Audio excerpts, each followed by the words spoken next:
ప్రార్థనల గురించి మనం అనేకమైన వారాలు బట్టి ధ్యానం చేస్తూ వస్తున్నాము. సో ప్రార్థనల గురించి ఈరోజు మరికొన్ని విషయాలు మనం నేర్చుకుందాం. ఎందుకంటే ప్రార్థన దేనితో లింకప్ అయి ఉందనంటే కొన్ని విషయాలు మీకు జ్ఞాపకం చేశాం. ప్రార్థన దేనితో లింకప్ అయి ఉందంటే ప్రార్థనలో ఏమేమి ఉండాలంటే ప్రార్థనలో విశ్వాసం ఉండాలి. అంటే విశ్వాసంతో కూడినటువంటి ప్రార్థన అది దేవుడు ఆలకించేటువంటి ప్రార్థన. విశ్వాసంతో కూడినటువంటి ప్రార్థన దేవుని చేత ఆలకించబడేటువంటి ప్రార్థన. ఈ విశ్వాసంతో కూడినటువంటి ప్రార్థన అంటే ప్రార్థనలో విశ్వాసం ఉంటే సరిపోదు, ఆ విశ్వాసం కూడా దేవుని చిత్తములో ఉన్న వాటినే అడగాలి. మనం విశ్వాసముతో అడుగుచున్నాను, విశ్వాసముతో నేను ఎంతో ప్రార్థన చేస్తున్నాను, విశ్వాసంతో ఎంతో నేను విజ్ఞాపన చేస్తున్నాను కాబట్టి దేవుడు కార్యాన్ని చేస్తాడు అని అనుకుంటే పొరపాటు. విశ్వాసంతో ప్రార్థన చేసినంత మాత్రాన దేవుడు మన ప్రార్థన ఆలకించు. ఆ విశ్వాసముతో కూడిన ప్రార్థన దేవుని చిత్తానుసారముగా ఉండాలి.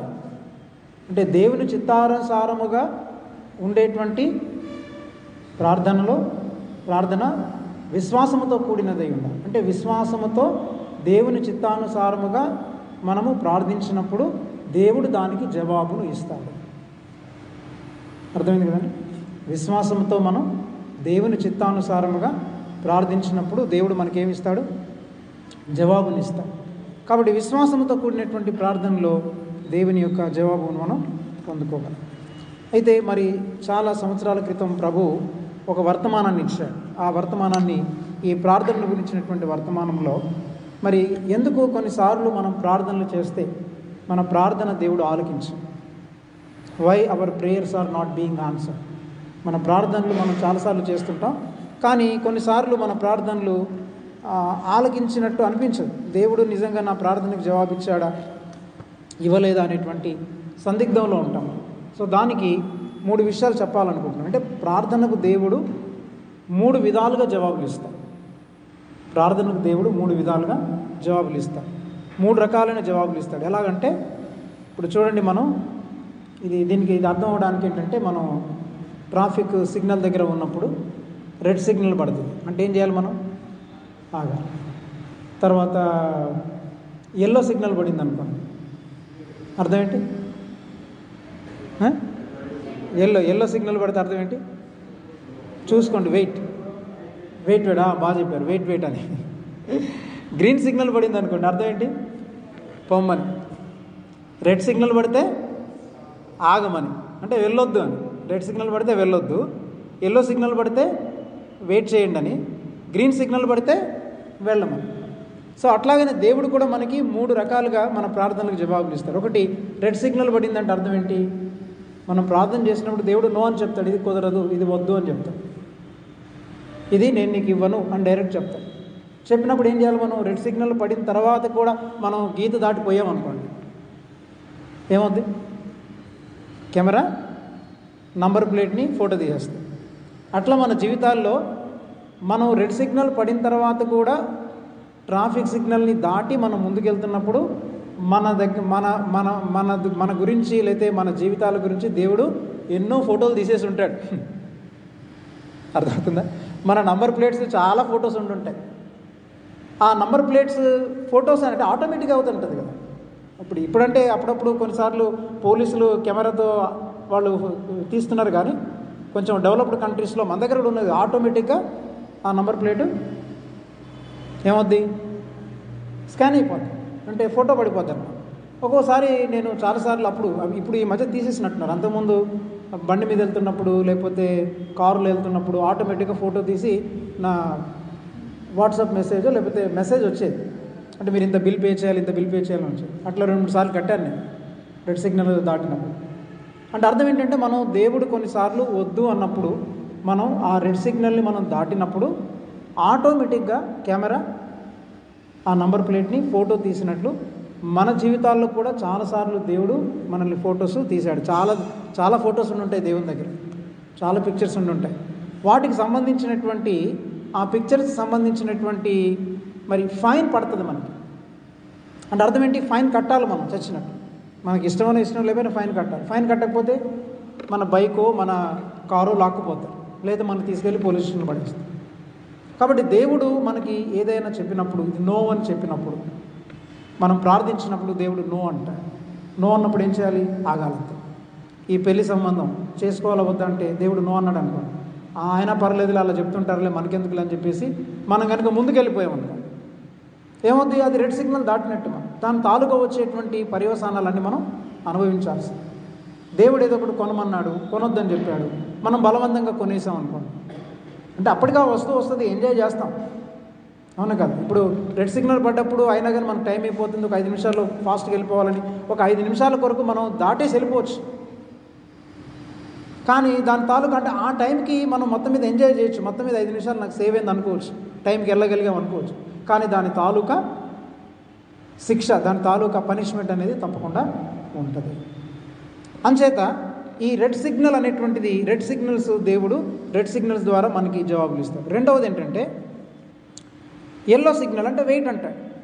దేవుడు ఏమంటాడంటే వచ్చిన తర్వాత వెయిట్ చేయమంటాడు. అప్పుడే నువ్వు కంగారు పడొద్దు, అప్పుడే నువ్వు డెసిషన్ తీసుకోవద్దు, కాసేపు వెయిట్ చేయమంటాడు. కానీ ఈ ప్రపంచంలో మనిషికి ఉండేటువంటి అతిపెద్ద సమస్య ఏంటంటే వెయిటింగ్, వెయిట్ చేయలేకపోవడం. అవును కదా? మనం ఎవ్వరం కూడా వెయిట్ చేయలేం. ఈ ఆధునిక యుగంలో వెయిటింగ్ అనేది మనకు చాలా కష్టం. అందుకని అన్నీ ఫాస్ట్గా అయిపోవాలి, టకటక అన్నీ అయిపోవాలి కదండి. మ్యారేజ్ త్వరగా అయిపోవాలి, పిల్లలు త్వరగా పుట్టేయాలి, వాళ్ళకి పెళ్ళిళ్ళు చేసేయాలి, వాళ్ళని సెటిల్ చేసేయాలి.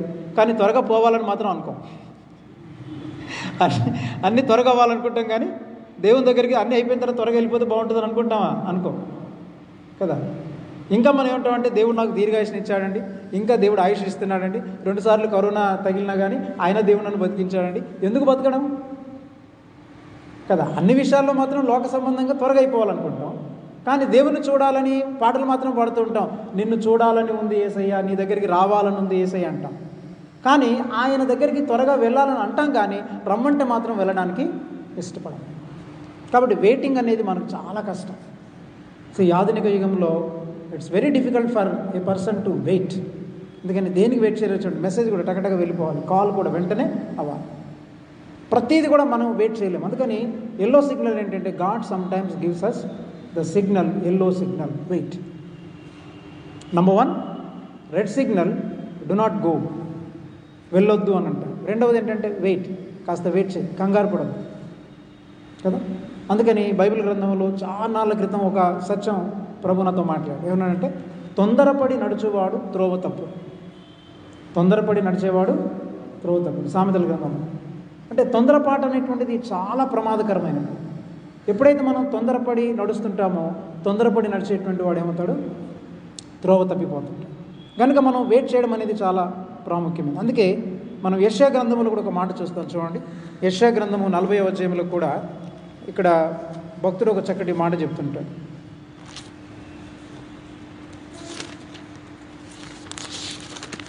40వ అధ్యాయంలో ఒక మాట అంటాడు, చూడండి. 31వ వచనం. యెహోవా కొరకు ఎదురు చూచువారు నూతన బలము పొందుదురు. They that wait upon the Lord shall renew their strength అని అంటాడు English. They that wait upon the Lord shall renew their strength. ఎవరైతే యెహోవా కొరకు ఎదురు చూస్తుంటారో వారు నూతన బలమును పొందుకుంటారు. అంటే దేవుని కొరకు ఎదురు చూచుట అనేటువంటిది మనకేమిస్తుంది? నూతన బలాన్ని ఇస్తుంది. యెహోవా కొరకు ఎదురు చూడకుండా మనము వేరే వాటి కొరకు ఎదురు చూసినప్పుడు, దేవుని కొరకు మనం ఎదురు చూడకుండా ఉంటే మనకేమొస్తుంది చెప్పండి? బలహీనమవుతాం. అందుకని ఇక్కడ ఏమంటాడంటే they that wait upon the Lord shall renew their strength. తర్వాత వారి పక్షిరాజు వల్ల రెక్కలు చాపి పైకి ఎగురుదురు, అలయక పరిగెత్తెదరు, సొమ్మసిల్లక నడిచిపోదురు. జాగ్రత్త వినండి, అలయక పరిగెత్తెదరు. జాగ్రత్త వినండి. ఇందులో ఏమంటారంటే దీన్ని ఒక మంచి మాట ఉంటుంది, తెలుగులో కూడా అంటారు దీన్ని, థియాలజీలో కూడా ఒక చక్కటి మాట వాడతారు ఇంగ్లీష్లో. అంటే ఒకదానికొకటి పరస్పర విరుద్ధత ఉన్న స్టేట్మెంట్స్ లాగా కనబడతాయి, కానీ అందులో పరస్పర విరుద్ధత లేదు. అర్థమైందండి?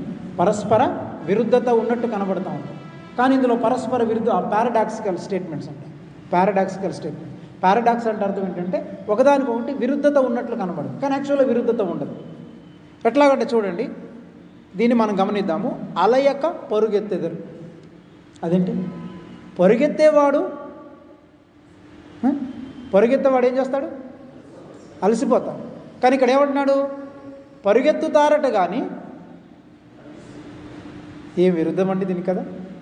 అంటే దేవుని యొక్క వాక్యం ఎంత అద్భుతమైన చూడండి. పరుగెత్తుతారు కానీ అలసిపోరు. అదేంటి? పరిగెత్తిన వాడు అలసిపోకుండా ఎలా ఉంటాడు?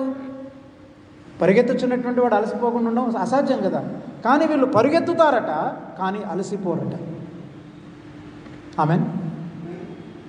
పరిగెత్తుతారు. ఎవరినైనా అడగండి, ప్రపంచంలో ఏ మానవుని అడగండి, 200 మీటర్స్ 2000 మీటర్స్ లేదా లాంగ్ రేంజ్ రన్నింగ్ చేసి 10 కిలోమీటర్లు పరిగెత్తిన తర్వాత నేను అలసిపోలేదు సార్ అంటే ఏమంటే నువ్వు అబద్ధం ఆడుతున్నావు అవునా కదా. చాలా సింపుల్. ఎందుకు మనం ఇక్కడి నుంచి ఇక్కడికి కొంచెం పరిగెత్తుకొని వస్తే ఆయాసపడిపోతాం.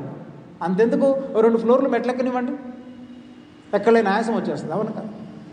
కానీ బైబిల్ ఏం చెప్తుందంటే, దేవుడు ఏమంటున్నాడంటే వారు అలయక పరుగెత్తెదరు. అంటే పరుగెత్తెదరు కానీ అలసిపోరు. పరుగెత్తుతారు కానీ అలసిపోరట. అంటే అలసిపోనటువంటి పరుగును దేవుడు ఇస్తాడు. తర్వాత అంటాడు సొమ్మసిల్లక నడిచిపోవుదురు. నడుస్తారు కానీ సొమ్మసిల్లిపోరట. చూసారండి, వాకింగ్ చేసేటువంటి వాళ్ళు ఏమవుతారు? బాగా వాక్ చేసినటువంటి వాళ్ళు కొన్నిసార్లు సొమ్మసిల్లిపోతారు. అంతెందుకు, మొన్న కర్ణాటకలో ఒక సినీ యాక్టర్, ఆయన గురించి చాలా పేపర్లో వచ్చింది, న్యూస్లో వచ్చింది కదా, ఆయన పేరేంటో గుర్తులేదు. సినీ యాక్టర్ ఒక ఆయన చనిపోయాడు కదా, కన్నడ యాక్టర్ పునీత్ రాజ్ కుమార్ ఏం చేశాడు? చాలా ఎక్సర్సైజ్ చేశాడు. బాగా ఎక్సర్సైజ్ చేసి ఏమైంది? హార్ట్ అటాక్ వచ్చి చనిపోయాడు. అంటే మనం అనుకుంటాం బాగా ఎక్సర్సైజ్ చేస్తే మంచి బలం వస్తుంది అనుకుంటాం, అందుకని ఎక్సర్సైజ్ ఎక్కువ చేయొద్దు మనం. అలా చెప్పేసి ఎక్సర్సైజ్ చేస్తే చాలా ఆరోగ్యం అనుకొని చెప్పి తెగ నడిచేది కూడా. అందుకని రోజుకి నేను ఒక అరగంట సేపే ఎక్సర్సైజ్ చేస్తాను. అరగంట అంటే ఒక 10 రౌండ్లు మేడ మీద తిరగడం, ఒక 10 గుంజిల్లాగా తీసేయడం, తర్వాత కొన్ని చిన్నవి ఈ వామప్ చేసేయడం చాలు మన బాడీస్కి. అంటే 50 దాటినటువంటి వాళ్ళు. యవనస్తులు కొంచెం ఒక 1 అవర్ చేసి పర్వాలేదు. అయితే ఇక్కడ ఏమంటున్నాడంటే వారు నడిచిపోతారు కానీ they will walk but they will not faint అని అన్నారు. ఫెయింట్ అవ్వలేరు, నడుస్తారు, చాలా వాకింగ్ చేస్తారు కానీ సొమ్మసిల్లిపోరు. అంటే అర్థం ఏంటి? ఇక్కడ జాగ్రత్త వినండి. అంటే పరుగెత్తెదరు కానీ అలసిపోరు. ఇంకో విధంగా చెప్పాలంటే అలసిపోకుండా పరుగెత్తగలరు, సొమ్మసిల్లకుండా నడిచిపోగలరు. ఎప్పుడు ఆ పైవచనంలో కనెక్షన్. యెహోవా కొరకు ఎదురు చూచు వారికి ఏమొస్తుంది? నూతన బలం వస్తుంది. ఎలాంటి నూతన బలం అంటే దేవుడిచ్చేటువంటి నూతన బలం. Boost is the secret of my energy అంటారు కదా. Boost is the secret of my energy. Boost తాగితే ఎనర్జీ వస్తుంది కదా, లేకపోతే కీమా తింటే ఎనర్జీ వస్తుంది, చికెన్ తింటే ఎనర్జీ వస్తుంది, పాలు తాగితే ఎనర్జీ వస్తుంది.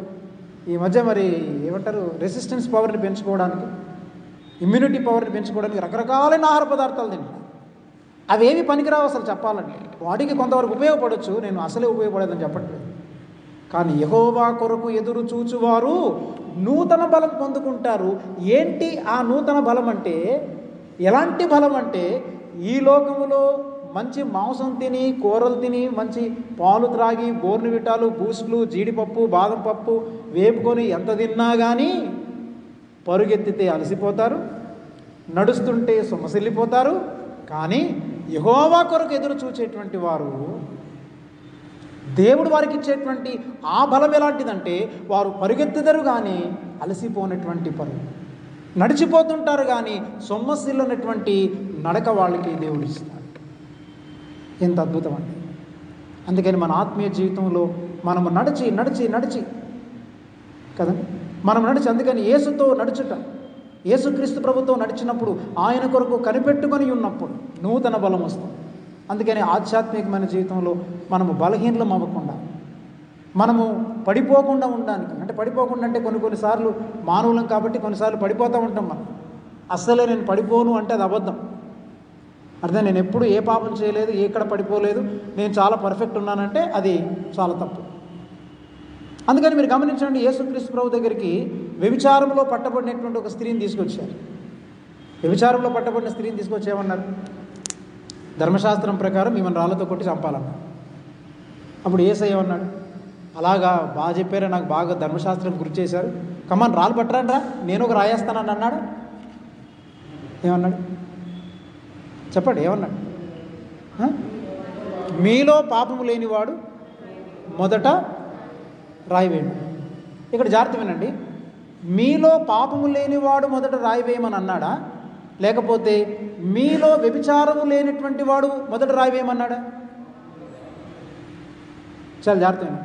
మీలో వ్యభిచారం లేనటువంటి వాడు, మీరు వ్యభిచారం చేయనటువంటి వాడు మొదట రాయి వేయండి అంటే అప్పుడు చాలామంది రాళ్ళు వేయగలరు కదండి. వ్యభిచారం చేయనటువంటి వాళ్ళు రాళ్ళు వేయమని యేసయ్య చెప్పలేదు. ఏమన్నాడు? మీలో పాపము లేనివాడు రాయి వేయమన్నాడు. పాపము లేనివాడు రాయి వేయడం అంటే అర్థం ఏంటి? పాపము లేనివాడు రాయి వేయమంటే అర్థం ఏంటంటే అసూయ, ద్వేషము, కలహము, క్రోధము, చెడ్డ తలంపులు, చెడు ప్రవర్తన, ఇవన్నీ కూడా వ్యభిచారం లాంటివేరా. ఏమేమో వ్యభిచారం చేసిందని విర్రవీగిపోతున్నారు మీరు. మీలో ఉండేటువంటి దొంగతనము, మోసము, కుయుక్తి, పన్నాగాలు పన్నుతుంటారే, పాలిటిక్స్ చేస్తుంటారే, అది కూడా వ్యభిచారము లాంటి పాపమే. ఈ పాపాలన్నీ మీలో ఉన్నాయి కాబట్టి అవి కూడా పాపాలే. వ్యభిచారం ఒక్కటే పాపం కాదు, ఇవి కూడా పాపాలే అని యేసుప్రభు ఎప్పుడైతే చెప్పాడో వాళ్ళందరూ ఒకడొకడొకడు ఏం చేశారు? రాళ్ళని కింద పడేసి వెళ్ళిపోయారు. అంచేత మనం తెలుసుకోవాల్సింది ఏంటంటే యెహోవా కొరకు ఎదురు చూచువారు. ఎదురు చూడడం అంటే ఏంటి? దేవుని కొరకు మనం ఎదురు చూడడం అంటే వెయిటింగ్ అపాన్ ద లార్డ్, అంటే ప్రభువు కొరకు మనము ప్రార్థనలు లేక విజ్ఞాపన ప్రార్థనలు మనం ప్రభువు కొరకు ఎదురు చూడడం. కొన్నిసార్లు ఆ బలము పొందుకునేంత వరకు మనం ప్రభు దగ్గర ఎదురు చూడం మనం. అందుకే మనం అలసిపోవడానికి గల కారణం, సొమ్మసిల్లిపోవడానికి గల కారణం, పడిపోవడానికి గల కారణం, పాపం చేయడానికి గల కారణం దేనికంటే we do not wait upon the Lord. They that wait upon the Lord shall renew their strength. ఇంగ్లీష్లో చక్కటి పాట ఉంటుంది. They that wait upon the Lord, they that wait upon the Lord shall renew their strength. వారు తమ నూతన బలమును పొందుకుంటారు. అంటే దేవుడిచ్చేటువంటి ఆ నూతన బలము దేవుని యొక్క సన్నిధిలో ప్రార్థించే వారికి దేవుడిస్తాడు. అందుకని కాబట్టి మీరిలాగున ప్రార్థన చేయండి. పరలోకమందున్నటువంటి తండ్రికి మీరు ప్రార్థన చేయండి. ఆ పరలోకమందున్నటువంటి మీ తండ్రి ఏం చేస్తాడు తెలుసా? ఇక్కడ ఇంకొక మాట కూడా మనం గమనించాలి. పరలోకమందున్నటువంటి మీ తండ్రి మన అన్ని ప్రార్థనలు వింటాడు. God hears our every prayer. God hears our every prayer if there is no sin. అంటే మనం చేసేటువంటి ప్రార్థనలో కనుక పాపం లేకుండా ఉంటే దేవుడు మన ప్రార్థనలు వింటాడు. వేషధారణ లేకుండా ఉంటే దేవుడు మన ప్రార్థన వింటాడు. అంటే మనలో పాపం ఉన్నదని తెలుసుకొని ప్రభు దగ్గరికి వెళ్ళి యథార్థంగా, ప్రభా నేను వేషధారిని ప్రభా, నాలో పాపం ఉంది ప్రభా, నీవు నాతో మాట్లాడుమని దేవుడితో ప్రార్థన చేసినప్పుడు అలాంటి ప్రార్థన దేవుడు వింటాడు. అంటే వాడు పాపం చేస్తున్నందువలన దేవుడు ప్రార్థన వినడని కాదు. అక్కడ వాడు పాపం చేస్తున్నా కానీ వాడు ఎంత యథార్థంగా దేవునికి ప్రార్థన చేస్తున్నాడు అనేది దేవుడు చూస్తాడు. అర్థమైందండి? అట్లా అనుకుంటే మన అందరం కూడా పాపులమే. అందుకని ఒక భక్తుడు అన్నాడు, మీరు ఎవరండి అని అంటే ఆయన అడిగితే ఏమన్నాడు తెలుసా? I am a saved sinner అన్నాడు. చార్ల్స్ స్పర్జనో లేకపోతే డిఎల్ మూడీ అనుకుంటా, గొప్ప భక్తుడు అన్నాడు. మీరు ఎవరండి అంటే మీరు ఎలాంటి వారండి యేసుక్రీస్తులు అంటే ఆయన ఉన్నాడు, ఐఎమ్ ఏ సేవ్డ్ సిన్నర్, నేను రక్షింపబడినటువంటి ఒక పాపిని, నేను రక్షింపబడినటువంటి ఒక పాపిని. అందుకని ప్రియమైన దేవుని బిడ్డలారా, దేవుని యొక్క నూతనమైనటువంటి ఆ బలము, నూతనమైనటువంటి ఆ శక్తి మనకి ప్రభు సన్నిధిలో కనిపెట్టుకొని మనం ప్రార్థించినప్పుడు మనకు దొరుకుతుంది. అందుకని చూడండి, పొలములో ఇస్సాకు ధ్యానించినప్పుడు, పొలములో ఇస్సాకు ఏం చేస్తున్నాడు?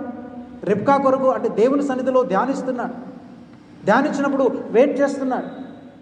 ఎలియేజరు అమ్మాయిని తీసుకురావడానికి, రిబ్కాని తీసుకురావడానికి వెళ్ళిపోయాడు. ఈ లోపల ఈయన పొలములో ఉండి ధ్యానించుచుండెను అనే మాట 24వ వచనం తెలుసు కదా మీకు, ఆదికాండం 24వ వచనంలో ఇస్సాకు పొలములో ఉండి ధ్యానించుచుండెను అంటే దేవుని సన్నిధిలో ఎదురు చూస్తున్నాడు, కనిపెట్టుకొని ఉన్నాడు. ఎప్పుడైతే కనిపెట్టుకొని ఉన్నాడో ఏం జరిగిందండి?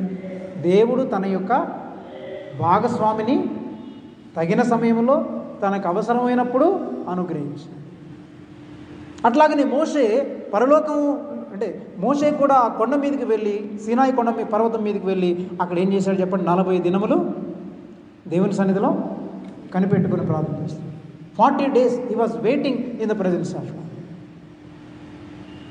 ఈ 40 దినములు అంటే 40 రాత్రులు 40 పగళ్ళు దేవుని సన్నిధిలో కనిపెట్టుకొని ప్రార్థించినప్పుడు దేవుడు ఏమిచ్చాడు? 10 ఆజ్ఞలు గల 2 రాతి పలకలిచ్చాడు. అక్కడ ఏమొచ్చిందనమాట? దేవుని యొక్క వాక్యం వచ్చింది. దేవుని యొక్క వాక్యాన్ని దేవుడు అనుగ్రహించాడు.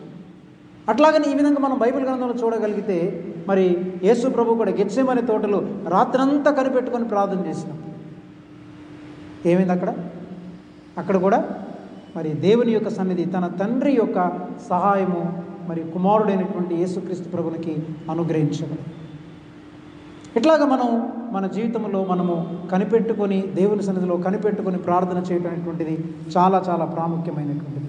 అందుకని ఈ యొక్క వాక్య భాగంలో మనం చూడగలిగితే మరి దేవుడు మన జీవితాల్లో ఇలాంటి ప్రార్థనలకి జవాబులు మనకి ఇస్తుంటాడు.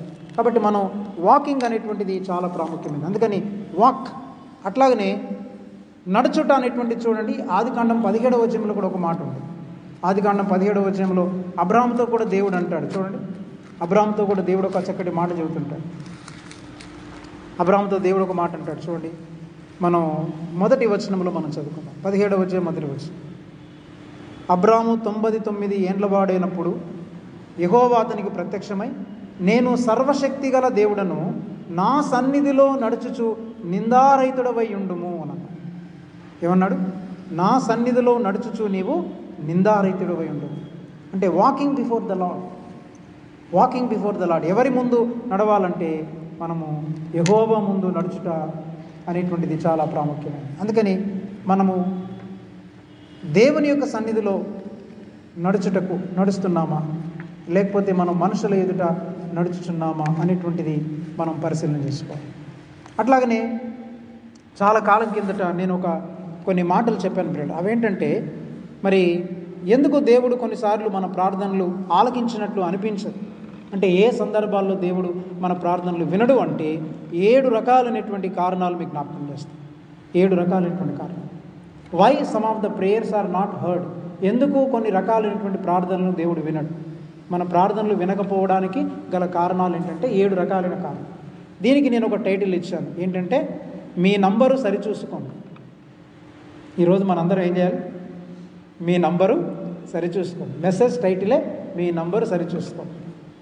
మీ నంబరు కొన్నిసార్లు మనం ఫోన్ చేసినప్పుడు చూడండి, ఫోన్ కలవకపోతే ఏముంది చెప్పండి? రాంగ్ నంబర్ అనుకోండి, ఏమంటుంది? మీ నంబర్ సరిచూసుకోమంటుంది కదా. అంటే మీ నంబర్ సరిచూసుకోండి అంటే ఏంటిది? మీది రైట్ నంబర్ కాదు. అంటే దీనికి కనెక్ట్ అయ్యేటువంటి నంబర్ మీ దగ్గర లేదు. ఈ నంబర్కి కనెక్ట్ అయ్యేటువంటి నంబర్ మీ దగ్గర లేదు. ఈ నంబర్కి కనెక్ట్ అవ్వాలంటే దీనికి సంబంధించినటువంటి సరైన నంబరు మీరు కొడితేనే మీకు అప్పుడు కనెక్ట్ అవుతుంది. అంతేగాని మీ నంబర్ సరి చూసుకుంటే మీరు తప్పు నంబర్ కొట్టారు. అట్లాగా మనం చాలాసార్లు తప్పుడు నంబర్లతో దేవునికి చాలా ప్రార్థనలు చేస్తుంటాం. అందుకే మన ప్రార్థనలు దేవుని దగ్గర కనెక్ట్ అవ్వవు. కానీ అందుకని ఇవి ఎవరు గమనించరు. అంటే ఎవరికి వాళ్ళు ప్రార్థన చేసుకొని ముగించేసుకొని వెళ్ళిపోతారు. ఇప్పుడు ఫర్ ఎగ్జాంపుల్ చూడండి, చాలా సింపుల్ ఎగ్జాంపుల్ చెప్తాను. ఫోను ఏదో ఒక నంబర్ కొట్టేసి హలో ఎత్తినా ఎత్తకపోయినా, రింగ్ అయినా రింగ్ అవ్వకపోయినా, హలో బ్రదర్ బాగున్నారా? ఓకే బ్రదర్ నేను ఉంటాను బ్రదర్. మరి మీరు అందరూ అది రేపు పిక్నిక్ వస్తున్నట్టున్నారు కదా, మీరు చికెన్ బిర్యానీ తెచ్చేయండి, మేము రైస్ తీసుకొచ్చేస్తాం, మీరు వాటర్ బాటిల్ తెచ్చేయండి. ఎక్కడ కాదు కంబాలకొండకి వెళ్దాం, లేకపోతే మనం ఋషికొండ వెళ్దాం బ్రదర్. సరే అక్కడికి 10:30కి వచ్చేయండి, మేమందరం కూడా కారులో వస్తాం, మీరందరూ ఫ్లైట్లో వస్తున్నారు అనుకుంటాను. సరే మనందరం అక్కడ కలుసుకుందాము, 5 గంటల దాకా ఉందాము, ఉంటాము. ఓకే బ్రదర్ ఉంటాను అని పెట్టేసామనుకోండి. నువ్వే అంతా చెప్పేసి అసలు ఫోన్ ఎత్తాడు ఆయన, అసలు రిసీవ్ చేసుకున్నాడా, అసలు ముందు రింగ్ అయిందా, రింగ్ అయితే రిసీవ్ చేసుకున్నాడా, రిసీవ్ చేసుకుంటే రిప్లై ఇచ్చాడా? 3 విషయాలు. ఏం చెప్పండి? మీ నంబర్ సరి చూసుకోండి అంటే ఏం చేయాలి మనం? ఫస్ట్ రింగ్ అయిందా, ఒకటి రింగ్ అయిందని చూసుకోవాలి. రెండవది అసలు రిసీవ్ చేసుకున్నారు,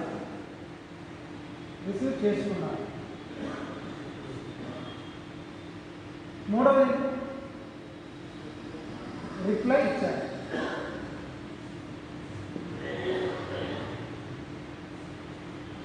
ఇవి 3 చాలా ప్రాముఖ్యం. అంటే మనం రింగ్ అయిందా లేదనేది ఆలోచించకుండా ఏదో ఒక నంబర్ కొట్టేసి హలో బాగున్నారని మనంతటా మనం అంటామా చెప్పండి. రింగ్ అవ్వకుండా ఊరికనే నంబర్ కొట్టేసి ఊరికనే మనంతటా మనం అరగంట సేపు మనం చెప్పాలనుకున్నందో చెప్పేస్తామండి. ఎవరన్నా చేసేవాళ్ళు ఉన్నారా? అలా చేశారనుకోండి మనల్ని ఏమంటారు?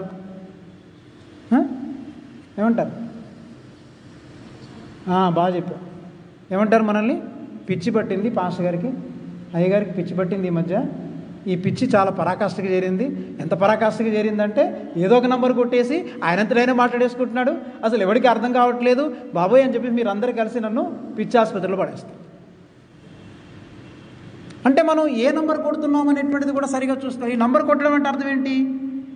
నంబర్ డయల్ చేయడం అంటే అర్థం ఏంటి తెలుసా? మళ్ళీ చెప్తున్నాను. విశ్వాసముతో కూడిన అంటే దేవుని విశ్వాసముతో మనం ఎలా ప్రార్థన చేయాలి? దేవుని చిత్తానుసారముగా విశ్వాసముతో ప్రార్థన చేయాలి.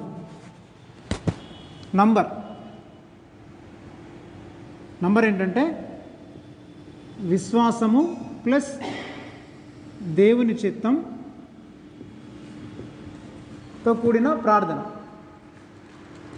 ఈక్వల్ ఏమొస్తుంది చెప్పండి? జవాబు. ఇది రింగ్ అవుతుంది. రింగ్ అయ్యే నంబర్ ఏంటి? మీకు అందరూ చెప్తున్నాను. మీకు మీకు అసలు నంబర్ చెప్తున్నాను. దేవుని సీక్రెట్ నంబర్. దేవుడు ప్రతి ఫోన్ ఎత్తాలంటే, మీరు ఎవరు ప్రార్థన చేసినా ఎత్తాలంటే ఈ నంబర్ చేయండి ఎత్తాడు. ఖచ్చితంగా ఎత్తాల్సిందే. ఆయన ఎత్తకుండా ఉండడానికి వీలు లేదు. ఆయన దేవుడు ఎత్తేటువంటి ఫోన్ నంబర్ ఏంటి అని ఎవరైనా అడిగారు అనుకోండి. బైబిల్లో కొంతమంది చెప్తారు, నాకు మొరపెట్టుము నేను నీకు ఉత్తరం ఇచ్చేదను. ఏదో కీర్తనల గ్రంథంలో ఒక వచనాలు చెప్పేస్తుంటారు. ఇర్మియా 31:3 కరెక్ట్. నన్ను గురించి మొరపెట్టుము నేను నీకు ఉత్తరం ఇచ్చేదని అన్నాడు.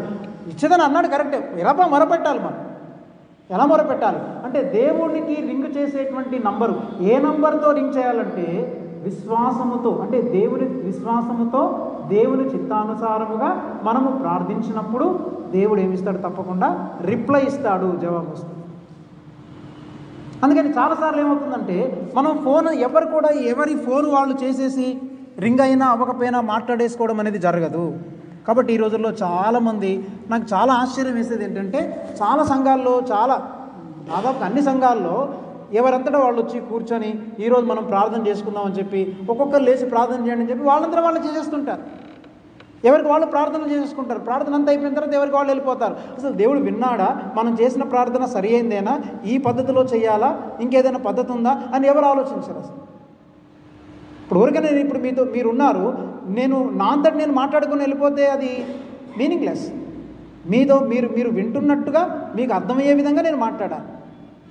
అర్థమైందంటే రిసీవర్ కూడా ఉండాలి కదా. నేను మాట్లాడేది మీకు అర్థం అవ్వాలి, మీరు కూడా నాకు రిప్లై ఇవ్వగలరా. అట్లే కానీ ఈ నంబర్తో మనం ఫోన్ చేసిన తర్వాత ఎవరికి వాళ్ళు ప్రార్థనలు చేసుకొని రింగ్ అయిందా అవ్వలేదా వాళ్ళకి అనవసరం.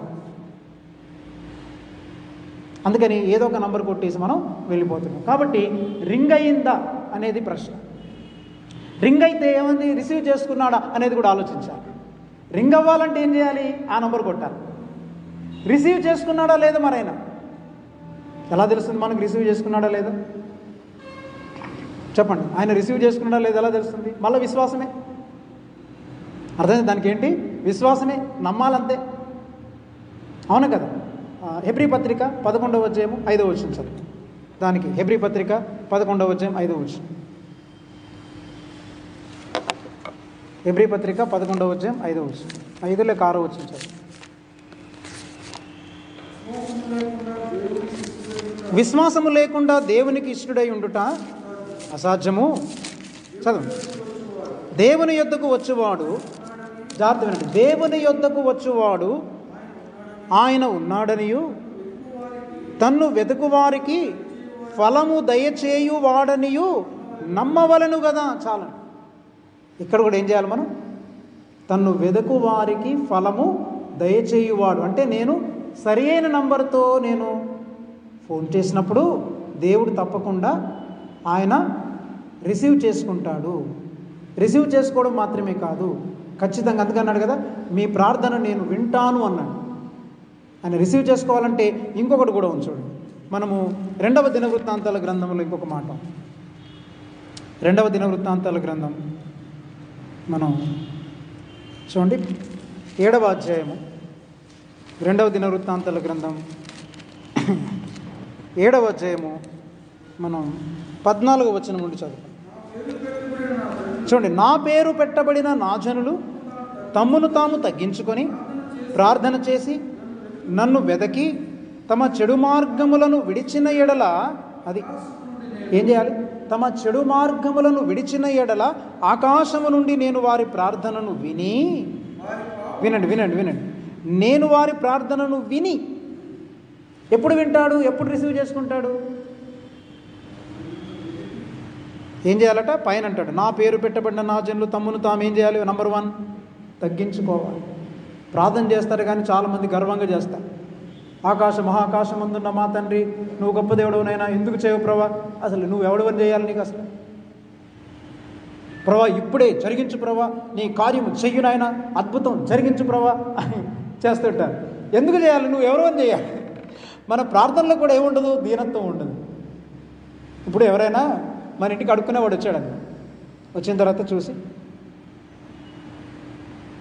పేరు మర్చిపోతుంది, వనజమ్మ, మీ పేరేంటి అమ్మగారు అంటే వనజ అన్నాడు. వనజమ్మ గారు, నాకు చికెన్ బిర్యానీ పెడతారా లేదా? ఇప్పుడు తెచ్చేస్తారా అని అంటాడా? అలా అన్నాడు అనుకోండి. నాకు ఇప్పుడు 10,000 ఇస్తారా లేదని పట్టుకొని గట్టిగా అడిగాడు అనుకోండి, ఏమంటామా? అసలు నువ్వు ఎవడరా? నువ్వు అసలు భిక్షగాడివి. నువ్వు వచ్చింది దేహి అని వచ్చావు. ఇప్పుడు ఎలా అడగాలి భిక్షగాడు? ఎలా అడుగుతారు చెప్పండి? మనందరికీ తెలుసు కదా. మాట్లాడండి మీరు, ఎంత మాస్కులు పెట్టుకుంటే మాత్రం. ఏమంటాడు భిక్షగాడు వచ్చి? అమ్మా భవతి భిక్షాన్ దేహి, అమ్మగారండి. ఆడికి మనసులో లేకపోయినా, మంచి ఆలోచన లేకపోయినా బయటకు వచ్చి మాత్రం ఏమంటారు చెప్పండి? అమ్మగారండి, అయ్యగారండి, మా దయతలచండి, ఆకలిగా ఉందండి అమ్మగారండి, పిల్లలు పస్తూ ఉన్నారండి, ఏడుస్తున్నారండి, అయ్యా. మీరు అప్పుడప్పుడు రోడ్ల మీద చూస్తుంటారు లేదు, మనం కారులో బళ్ళ మీద వెళ్తున్నప్పుడు ఈ రోడ్ల మీద చూడండి, సిగ్నల్ పడ్డప్పుడు అడుక్కోవడానికి వస్తుంటారు, అయ్యా. వాళ్ళని చూస్తుంటే ఎంత దీనావస్థలు, అయ్యా ఇలా అంటారు. అంటే అడుక్కునేటువంటి వాడు ఎలా ఉంటాడు? చాలా దీన మనస్సుతో ఉంటాడు. కాబట్టి మనం ప్రార్థనలో ఎలా ఉండాలి? గర్వముతో ప్రార్థన చేయకూడదు, మనల్ని మనం దీనులుగా చేసుకోవాలి. కాబట్టి దీన మనస్సు కలిగినటువంటి ప్రార్థన, దీనత్వం రావాలి. నంబర్ 1. నంబర్ 2 ఏం రావాలి ఇందులో? తమను తాను తగ్గించుకొని నన్ను వెతికి. ఎవరిని వెతకాలమ్మా? ఎవరిని వెతకాలండి? దేవుణ్ణి వెతకాలి. కానీ మనం ఏం వెతుకుతున్నాం? మనం ఈ లోకంలో దేవుణ్ణి తప్ప అన్నీ వెతుకుతున్నాం. మనం లోకంలో స్థలాలు వెతుకుతుంటాము, అవునా కదండి? ఇప్పుడు ఈ మధ్య నేను ఒక ఇల్లు కట్టాలనుకుంటున్నానండి, స్థలం వెతుకుతున్నాను బ్రదర్, మీరు కూడా నాతో రండి అని చెప్పేసి ఎన్ని స్థలాలకు తిరగలేదు మనం చెప్పండి. ఇల్లు కొనాలనుకున్నటువంటి వాళ్ళు కూడా ఇళ్ళ కోసం వెతికామా లేదా చెప్పండి? ఇళ్ళ కోసం వెతికిన అనుభవాలు ఉన్నాయి. తర్వాత మనం విజారికి ఏదో పెళ్లి టైంలో ఏదో బంగారం ఏదో కొనాలనుకోండి, ఏం చేస్తాం చెప్పండి? గోల్డ్ షాపులన్నీ వెతుకుతాం బంగారం కోసం. బట్టలు కొనాలనుకోండి, క్రిస్మస్కి ఒక్క షాపులో చూడం మనం, 4-5 షాపుల్లో 1 మంత్ నుంచే ముందు మొదలెడుతుంటారు. మొత్తం అన్ని షాపుల్లో వెతుకుతుంటారు. బట్టల కోసం వెతుకుతాము, బంగారం కోసం వెతుకుతాము, తర్వాత ఇళ్ళ కోసం వెతుకుతాము, స్థలాల కోసం వెతుకుతాము, పెళ్లి సంబంధాల కోసం కూడా వెతుకుతాము. మనం మంచి అబ్బాయి ఎక్కడున్నాడు, ఏ ఊరిలో ఉన్నాడు, మంచి అమ్మాయి ఎక్కడుంది, ఏ ఊరిలో ఉందని అన్నీ వెతుకుతాం. కానీ మనం దేవుని కొరకు మాత్రం వెతికే వాళ్ళు ఎవరు? దేవుణ్ణి వెతికేవారు లేరు. అందుకని కీర్తనల గ్రంథంలోనికి రండి. ఇది ఇక్కడే ఉంచండి, మళ్ళీ నన్ను వెనక్కి తీసుకురండి. నేను మర్చిపోయినా మీరు నన్ను వెనక్కి తీసుకురావాలి. కీర్తనల గ్రంథం 14వ అధ్యాయంలో చూడండి, ఇక్కడ ఒక చక్కటి మాట చెబుతున్నాను. కీర్తనల గ్రంథం 14వ అధ్యాయము ప్రియులరా, 2వ వచనాన్ని మనం చదువుకున్నాం. 2వ వచనం, వివేకము కలిగి దేవుని వెతుకువారు కలరేమో అని యెహోవా ఆకాశము నుండి చూచి నరులను పరిశీలించెను, వారందరూ దారి తొలగి బొత్తిగా చెడి ఉన్నారు. మేలు చేయువారెవరును లేరు, ఒక్కడైనను లేడు. యెహోవాకు ప్రార్థన చేయక ఆహారము మృంగునట్లు నా ప్రజలను మృంగుచు పాపము చేయువారికి అందరికీ తెలివి లేదా? పాపము చేయువారు బహుగా భయపడుదురు. ఏమన్నాడు? వివేకము కలిగి దేవుని వెతుకువారు కలరేమో అని యెహోవా ఆకాశము నుండి చూచి నరులను పరిశీలిస్తారు.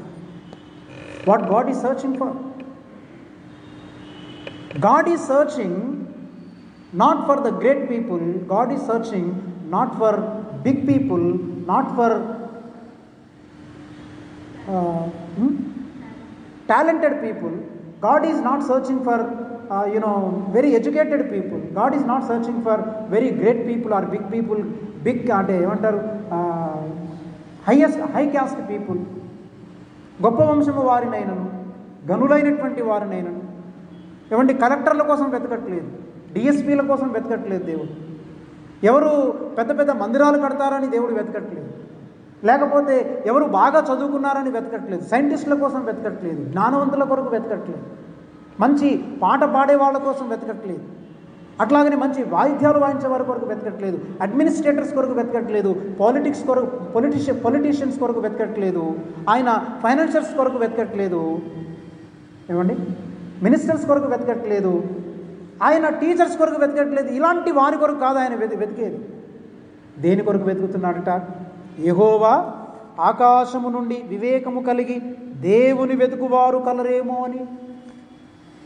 అంటే వీళ్ళందరూ ఉద్యోగాలు చేస్తే చేయొచ్చు, చదువుకుంటే చదువుకోవచ్చు, కానీ ఆ చదువుకున్నటువంటి వాళ్ళు, ఆ పదవులు ఉండేటువంటి వాళ్ళు అసలు వీళ్ళు దేవుణ్ణి వెతుకుతున్నారా లేదా? దేవుణ్ణి వెతుకువారు కలరేమో అంటే, కలరేమో అంటే అర్థం ఏంటి? లేకపోవచ్చు. అసలు ఉన్నారా?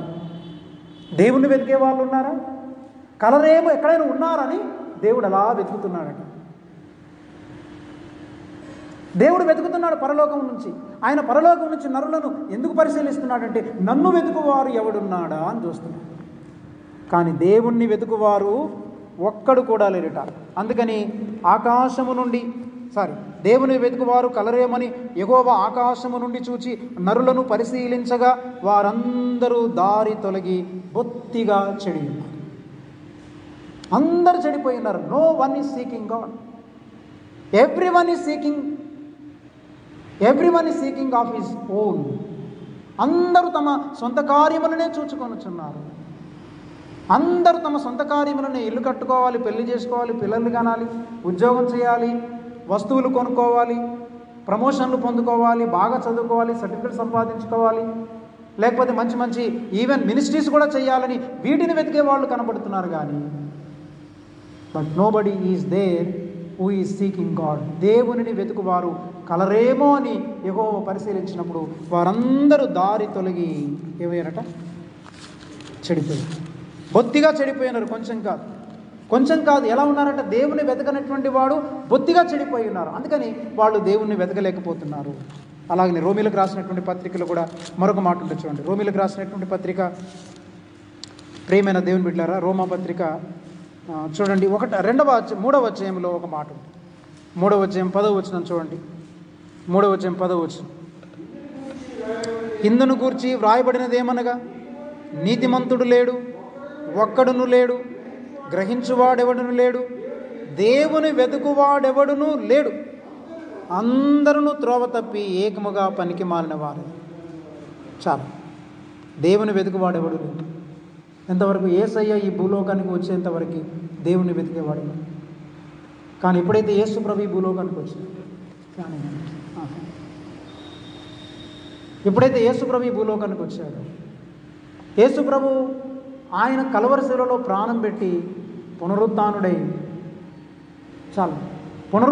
ఉన్నాడు. అప్పటి నుండి దేవుణ్ణి వెతుకువారు కలరు. పౌలు దేవుణ్ణి వెతకడం మొదలుపెట్టాడు. అంటే ఇప్పుడు రక్షింపబడినటువంటి మనము దేన్ని వెతకాలి? ఇప్పుడు మనం రక్షింపబడినటువంటి మనం దేన్ని వెతకాలి? ఈ లోకాన్ని వెతకూడదు. దేన్ని వెతకాలి? మనం ప్రభువుని వెతకాలి, దేవుణ్ణి వెతకాలి. అందుకే కొలస్సీ పత్రిక 3వ అధ్యాయం 1వ వచనం చూడండి. కొలస్సీలకు రాసిన పత్రిక 3వ అధ్యాయం 1వ వచనంలో కూడా ఒక మాట ఉంది. కొలస్సీలకు రాసినటువంటి పత్రిక 3వ అధ్యాయం 1వ వచనం. మీరు క్రీస్తుతో కూడా లేపబడిన వారైతే పైనున్న వాటినే వెతకండి అని అన్నారు. చూసారా? ఏం వెతకాలి ఇప్పుడు మనం? మీరు క్రీస్తుతో కూడా లేపబడిన వారైతే, మీరు రక్షింపబడిన వారైతే మీరు ఏం వెతకాలంటే పైనున్న వాటిని వెతకండి. భూ సంబంధమైన వాటి మీద మీరు మనస్సు పెట్టుకొనకుడి అన్నడలే. కానీ మన మనసు ఎక్కడుంది?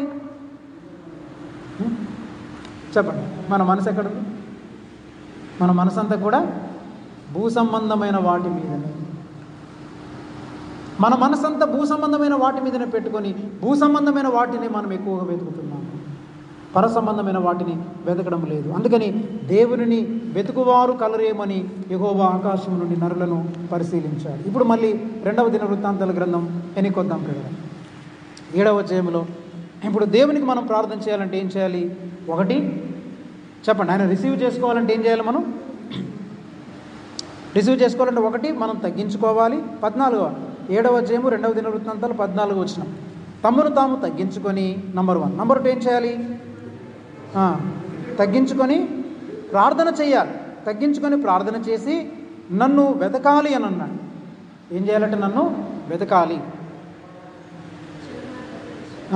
తమను తాము తగ్గించుకొని ప్రార్థన చేసి నన్ను వెతికి తమ చెడు మార్గములను విడిచిన ఎడల ఆకాశము నుండి నేను వారి ప్రార్థనను విని, వారి ప్రార్థనను వింటాడు అంటే రిసీవ్ చేసుకుంటాడు.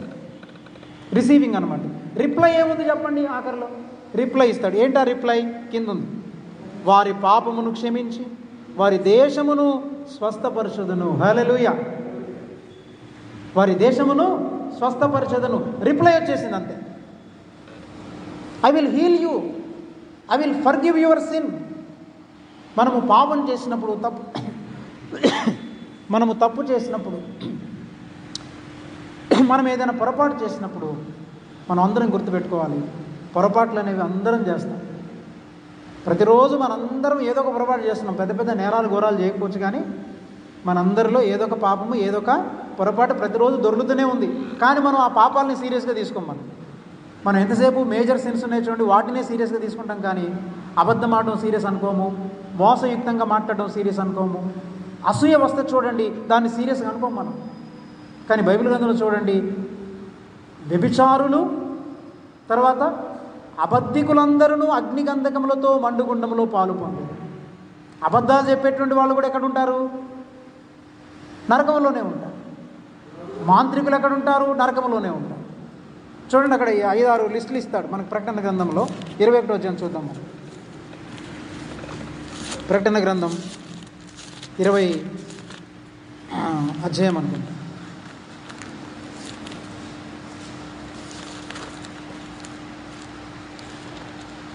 ప్రకటన గ్రంథం మనం 20వ అధ్యాయము చూడండి, 8వ వచనం, 21 చూద్దాం. పిరికివారును అవిశ్వాసులను అసహ్యులను నరహంతకులను వ్యభిచారులను మాంత్రికులను విగ్రహారాధికులను అబద్ధికులందరూ అగ్నిగంధకములతో మండుగుండములో పాలు పొందెదరు. ఇది 2వ మరణం.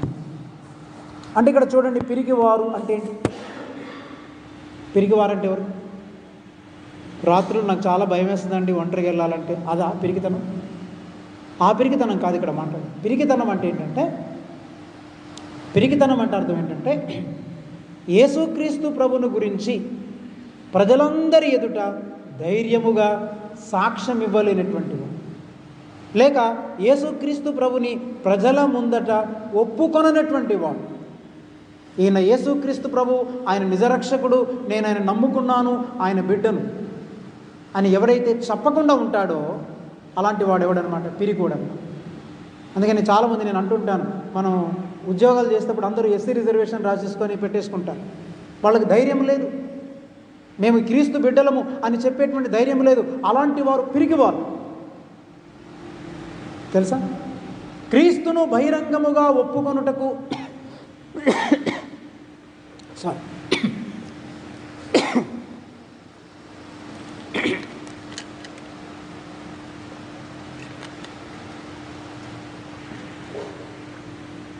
క్రీస్తును బహిరంగముగా ఒప్పుకొనుటకు భయపడేటువంటి వాడెవడు? పిరికివాడు. అందుకని అపోస్తలులు ఏమన్నారు తెలుసా? పేతురు లేచి అంటాడు, మీరు జీవాధిపతిని చంపితిరి, అందుకు మేము సాక్ష్యం. ఏం సాక్ష్యం అండి? అసలు ఏం ధైర్యం అండి? క్రీస్తును నమ్ముకున్నటువంటి ప్రతి బిడ్డకు వచ్చేటువంటి మొట్టమొదటి లక్షణం ఏంటంటే ధైర్యం. ధైర్యం. క్రీస్తును బహిరంగంగా ఒప్పుకుంటాడు, క్రీస్తు కొరకు ఎక్కడికైనా వెళ్తాడు, క్రీస్తు కొరకు ఏ పనైనా చేస్తాడు, క్రీస్తు నిమిత్తమై చనిపోవడానికి కూడా ఇష్టపడతాడు, ధైర్యముగా ఒప్పుకుంటాడు వాడు. అది మొదటి లక్షణం. అందుకని పిరికివారును అని అన్నాడు. పిరికివారంటే క్రీస్తును బహిరంగముగా ఒప్పుకొననటువంటి వారు పిరికివారు. ఎక్కడికి వెళ్ళినా కానీ బహుశా మీరు క్రైస్తవులు అంటే అట్లని కాదండి, మా మా మా పేరెంట్స్ క్రైస్తవులు అంటే మేము ఏదో అప్పుడప్పుడు వెళ్తుంటామని అట్లా కవర్ చేస్తారు చాలా. పిల్లలు కూడా సీట్ల కొరకు రాసేటప్పుడు లోపలేమో హిందూ అని రాస్తారు సర్టిఫికెట్ కదా, హిందూ అని రాస్తారు. కానీ బయటికి చర్చికి వచ్చినప్పుడు మాత్రం మనం క్రిస్టియన్స్ అనండి. అక్కడ ఎప్పుడైతే నువ్వు హిందూ అని రాసావో you are not confessing Christ, నువ్వు క్రీస్తును ఒప్పుకొనటలేదు. అందుకని యేసుప్రభు అన్నాడు, నా తండ్రి అంటాడు, నా కుమారుణ్ణి, యోహాను మొదటి పత్రికలు అంటాడు కదా, కుమారుని ఒప్పుకొనని వాడే క్రీస్తు విరోధి. మరొక చోట అంటాడు, నా కుమారుణ్ణి అంటే నా నా నా కుమారుని ఒప్పుకొనటువంటి, నా తండ్రిని ఒప్పుకొనటువంటి వాణిని నేను కూడా నా తండ్రి ఎదుట వారిని ఒప్పుకొనను అన్నాడు కదా. యేసుప్రభు అంటాడు కదా, నా తండ్రిని ఎవడైతే ఒప్పుకోడో నేను వాడిని ఒప్పుకోను. లేదా నా కుమారుని ఎవడైతే ఒప్పుకోడో, తండ్రి అంటాడు కదా కుమారుని గురించి, నా కుమారుడైన యేసుక్రీస్తుని ఎవడు ఒప్పుకోడో నేను వారిని ఒప్పుకోను. కాబట్టి మనం క్రీస్తును ఒప్పుకునే వారిగా ఉండాలంటే ప్రియులలో మనం ధైర్యం ఉండాలి. అంటే పిరికి వాళ్ళు వెళ్తారు. ఇప్పుడు అర్థమైంది కదా, పిరికి వాళ్ళు అంటే ఎవరు పిరికి వాళ్ళు? క్రీస్తును బహిరంగంగా ఒప్పుకున్నట్టుకు భయపడే వాళ్ళు పిరికి వాళ్ళు. వాళ్ళు ఎక్కడుంటారు? ఎంత మెల్లిగా అంటున్నాం చూడండి, పరలోకం అంటే ఆనందంగా చెబుతాం. తర్వాత రెండవది ఎవరు? అవిశ్వాసులు. మనం విశ్వాసం గురించి మాట్లాడుతున్నాం కదా. అవిశ్వాసులు అంటే ఏంటి? అవిశ్వాసులు అంటే మానసికమైన విశ్వాసం కాదు, అంటే హృదయ సంబంధమైన విశ్వాసం. హృదయములో యేసు ప్రభుని విశ్వసించడం, విశ్వాసము కొరకు దేన్నైనా త్యాగం చేయడం, దేన్నైనా పోగొట్టుకోవడానికి ఇష్టపడేటువంటి వాళ్ళు విశ్వాసులు. కానీ అవిశ్వాసులు అంటే మరి క్రీస్తుని హృదయపూర్వకముగా నమ్మనటువంటి వాళ్ళు అవిశ్వాసులు. అసహ్యులు, అసహ్యమైన కార్యాలు చేసేవాళ్ళు, నరహంతకులు. మీకు అందరికీ తెలుసు, కత్తి తీసుకొని ఒక వ్యక్తిని పొడిచి చంపాల్సిన పని లేదు. తన సహోదరుని ద్వేషించు ప్రతివాడు నరహంతకుడు. యేసయ్య చెప్పిన మాటలు చాలా స్టాండర్డ్ అండి బాబాయ్, మనకి చాలా భయం వేస్తూ ఉంటుంది. అవును కదా, ఏమన్నాడు? తన సహోదరుని చూచి తన సహోదరుని ద్వేషించువాడే నరహంతకుడు. నరహత్య ఎక్కడ స్టార్ట్ అయిపోయింది? మన సహోదరులను మనము ద్వేషించినప్పుడు మనము నరహంతకులం. అట్లాగైతే మరి ఎంతమంది నరహంతకులు అందులో ఉంటారు చూడండి. అట్లాగని వ్యభిచారులు అంటే ఎవరు? శరీర సంబంధంగా కూడుకున్నటువంటి వాళ్ళు మాత్రమే కాదు, ఒక స్త్రీని మోహపు చూపుతో చూచు ప్రతివాడు అప్పుడే తన హృదయమందు ఆమెతో వ్యభిచరించి ఉన్నాడు. ఈ లెక్కన మనం ఎన్ని నరహత్యలు చేస్తున్నాం, ఎన్ని వ్యభిచారాలు చేస్తున్నాం. మనం అనుకుంటామంటే ఎవడో ఒకడు వ్యభిచారంలో పట్టబడ్డాడు అనుకోండి, ఎప్పుడో ఒకసారి పొరపాటున వాడు వ్యభిచారం చేస్తుండగా పట్టబడ్డాడు అనుకోండి, ఇక వీళ్ళందరూ చాలా పవిత్రులాగా వాడిని పక్కన పట్టుకొని ఎత్తేసి వీడు దుర్మార్గుడు, అసలు ఎంత పెద్ద ప్రీచర్ చూడండి ఎలాంటి పాపలో పడిపోయాడని మొత్తం అవసరమైతే పాంప్లెంట్లు వేసేసి ఊరంతా పనిచేస్తారు కదండి. మరి కొంతమంది భక్తులు ఉన్నారు, పెద్ద ఉన్నతమైనటువంటి పరిచర్య చేసినటువంటి భక్తులు కొంతమంది పాపంలో పడిపోయారు. వాళ్ళ గురించి అందరూ మాట్లాడుకుంటున్నారు. మాట్లాడద్దు మనం వాళ్ళ కోసం. వాళ్ళు ఒకవేళ ఒకసారి 2 సార్లు పాపంలో పడి ఉండొచ్చు, కానీ మనం ఎన్నిసార్లు పడుతున్నాం పాపంలో? మీకు అర్థమైందండి? దేవుని యొక్క దృష్టిలో శరీరానుసారముగా కూడుకుంటేనే పాపం అని చెప్పట్లేదు. శరీరంతో కూడుకున్నప్పుడు పాపమే, మోహపు చూపుతో చూసినా కానీ అది పాపం. కాబట్టి వాడికి పాపక్షమాపణ రావాలన్నా తన పాపం గురించి పశ్చాత్తాపడాలి. మోహపు చూపు కలిగి మనం ఉన్నా కానీ మనం కూడా దేవుని సన్నిధిలో పశ్చాత్తాపడితేనే మనకి పాపక్షమాపణ. కాబట్టి మనం ప్రతిదినము కూడా దేవుని సన్నిధిలో మనకు తెలిసి తెలియకుండా చాలా పాపాలు మనలో ఉంటాయి. కాబట్టి మనం ప్రతిరోజు ఏం చేయాలి? దేవుని సన్నిధిలో పశ్చాత్తాపడాలి. వస్తుంటాయి, పర్వాలేదు కొన్నిసార్లు. ఎందుకంటే మనం ఎంత బలహీనులమో దేవునికి తెలుసు. మనం పడిపోతుంటాం, కొన్నిసార్లు లేస్తుంటాం, తడపటాయిస్తుంటాం, కానీ ఏం జరిగినా కానీ దేవుని చేయిని మాత్రం వదిలిపెట్టాం. అర్థమైందండి? దేవుని చేయిని వదిలిపెట్టదు. అందుకని మార్టిన్ లూథర్ ఒక ప్రార్థన చేస్తాడు దేవునికి. ఏమంటాడంటే, లార్డ్, రిఫర్మేషన్ సంస్కరణ జరుగుతున్నటువంటి కాలంలో దేవుని స్వరం వినబడదు. దేవుడు మాట్లాడట్లేదు, చీకటి కాలంగా ఉంది, దేవునికి ప్రార్థన చేస్తాడు. ఏమంటాడంటే, Lord either you curses or blesses but do not be silent అని. దేవా నీవు మమ్మల్ని శపించండి, మీరు మమ్మల్ని శపించండి లేక మమ్మల్ని దీవించండి, కానీ మీరు మౌనంగా మాత్రం ఉండొద్దు. అలాంటి ప్రార్థన చేయాలి. శపిస్తే శపించేసే, శాపం పెడతావు పెట్టేసే, దీవించాలనుకుంటే దీవించు, శపించాలనుకుంటే శపించు, కానీ నువ్వు మాట్లాడకపోతే కనుక మేము బ్రతకలేము, నువ్వు మాట్లాడాలి మాతో, అంతే. ఆమేన్. నాతో నీవు మాట్లాడించు నీ బ్రతికేదను ప్రభు. నాతో నీవు మాట్లాడినచో నేను బ్రతికేదను. Either you curses or blesses but do not be silent. నువ్వు మౌనంగా ఉంటే మేము తట్టుకోలేము ప్రభు. కాబట్టి అట్లాగా వ్యభిచారులను, మాంత్రికులను, ఇక వాళ్ళ గురించి చెప్పనక్కర్లేదు, విగ్రహారాధికులను, అబద్ధికులందరూ అగ్నిగంధములతో మండుగుండములో పాలు పొందెదరు. ఇది 2వ మరణం. కాబట్టి మన ప్రార్థన, మనము ఏ నంబరుతో, మీ నంబరు సరిచూసుకోండి.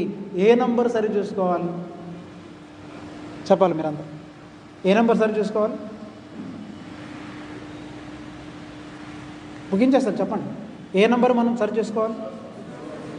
విశ్వాసముతో కూడిన, అంటే విశ్వాసముతో దేవుని చిత్తానుసారముగా మనం ప్రార్థించినప్పుడు దేవుడు మనకేమిస్తాడు? రిప్లై ఇస్తాడు. యాక్చువల్గా అది మనం చేయాల్సిన నంబర్. ఆ నంబరు సరిగా ఉందో లేదో మనం చెక్ చేసుకోవాలి. చెక్ చేసుకున్నప్పుడు ఏంటి? 3 విషయాలు గమనించాలి. రింగ్ అవుతుందా లేదా. కొంతమంది యాక్షన్ చేయడం చేస్తుంటారు ఊరికినే. అంటే ఎవరైనా వస్తున్నారు అనుకోండి, ఏదైనా తప్పుడు పని చేసినప్పుడు ఎవరైనా వస్తుంటే, హలో బాగున్నారా, ఓకే అండి, బాగున్నామండి, ఏదో అంటే ఈడేదో పెద్ద అప్పుడే ఫోన్ వచ్చినట్టు ఫోన్ ఎత్తేసి మాట్లాడుతున్నట్టు ఫీలింగ్ అనమాట. అసలు ఎవడు ఫోన్ రాలేదు, ఏం చేయలేదు, ఉత్తైనా మాట్లాడుతుంటాడు అనమాట, యాక్షన్. అట్లా మనం చాలాసార్లు దేవునితో కూడా చాలా యాక్షన్ చేస్తూ మాట్లాడుతుంటాం, అవునా కదా? ఏముండదు అక్కడ, ఊరికినే మనం ఏదో మాట్లాడేస్తుంటాం మనం. కాబట్టి రింగ్ అయ్యిందా, రింగ్ అవుతుందా? మనం కొన్నిసార్లు చూడండి, పెద్దవాళ్ళకి మనం ఫోన్ చేసినప్పుడు రింగ్ అవుతుంటే ఉండండి రింగ్ అవుతుంది అని జాగ్రత్తగా ఉంటామా లేదా? చెప్పండి, జాగ్రత్తగా ఉంటాం లేదు. ఎందుకని? రింగ్ అయిన వెంటనే ఏం చేస్తాడు ఆయన? ఎత్తేసినప్పుడు వెంటనే మనం చెప్పాలి. కాబట్టి రింగ్ అవుతుందా లేదా చూసుకోవాలి. 2వది అసలు రిసీవ్ అయిందా లేదో చూసుకోవాలి. 3వది రిప్లై ఇచ్చాడా లేదో చూసుకోవాలి. 3టికి మళ్ళీ చెప్తున్నాను. మన నంబరు, దేవునికి మనం ప్రార్థన చేసే నంబరు విశ్వాసము ప్లస్ దేవుని చిత్తము ప్లస్ ప్రార్థన.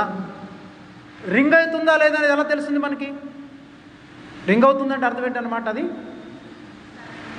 విశ్వాసం అన్నది చెప్పాను కదా.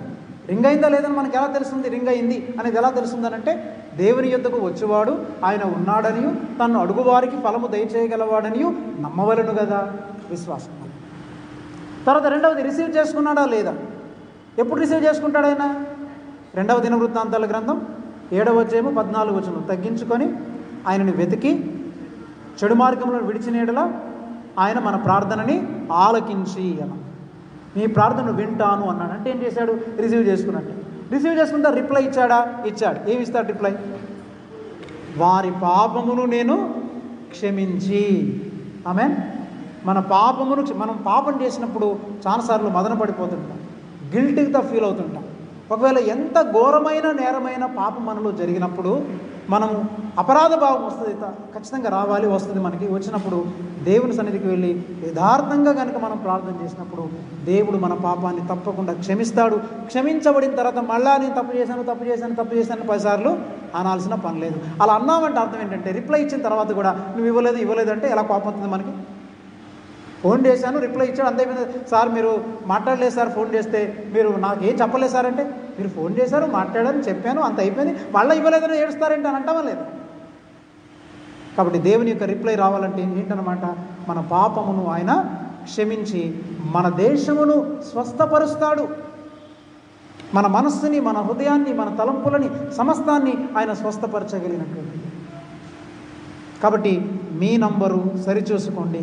ఇది కేవలం ఉపోద్ఘాతం. ఇప్పుడు మీకు చెప్పింది ఇంతసేపు మీ నంబరు సరిచూసుకోండి అనేది ఉపోద్ఘాతం మాత్రమే, ఇంట్రొడక్షన్ చెప్పాను. అసలు ప్రసంగంలోకి వెళ్తాను. అసలు ప్రసంగంలో చెప్పాను కదా 7 పాయింట్లు ఉంటాయి. ఏమేమి సరిచూసుకోవాలి ఇప్పుడు అనేది ఇప్పుడు చెప్పనులేండి, కంగారు పడతాను. ఇప్పుడు ఏం చెప్పాను, వచ్చే వరకు కంటిన్యూ చేద్దాం. మీరందరూ వస్తే ఈ మెసేజ్ మిస్ అవ్వకుండా మళ్ళీ వింటారు. ఏమేమి సరి చేసుకోవాలంటే ఏవేవి కొన్నిసార్లు ఆటంకాలుగా ఉంటాయంటే 7 రకాలైనటువంటి విషయాలు, 7 రకాలైన ఆటంకాలు మనకి కలుగుతుంటాయి. దేవునికి ప్రార్థన చేస్తున్నప్పుడు 7 రకాలైన ఆటంకాలు కలుగుతాయి. కొన్నిసార్లు చూడండి, మనం రైట్ నెంబర్ కొట్టినా మీ నెంబర్ సరి చూసుకోండి అంటుంటే ఏంటి ప్రాబ్లం అని ఒకసారి చెక్ చేసుకుంటామో లేదు, చెక్ చేసుకో. అట్లాగా మనం 7 ఏరియాస్లో మన జీవితాన్ని మనం సరి చూసుకోవాలి. అవేంటనేవి ప్రభు చిత్తమైతే వచ్చేవారు మనం తెలుసుకుందాం. కాబట్టి మీ నంబరు సరిచూసుకోండి పార్ట్ 1 ఇది, మీ నంబరు సరిచూసుకోండి పార్ట్ 2 వచ్చేవారు. ఓకేనండి, చూస్తూనే ఉండండి, మీ ముందుకు వస్తారు. టీవీ నేను వాళ్ళు చెప్తుంటారు కదా,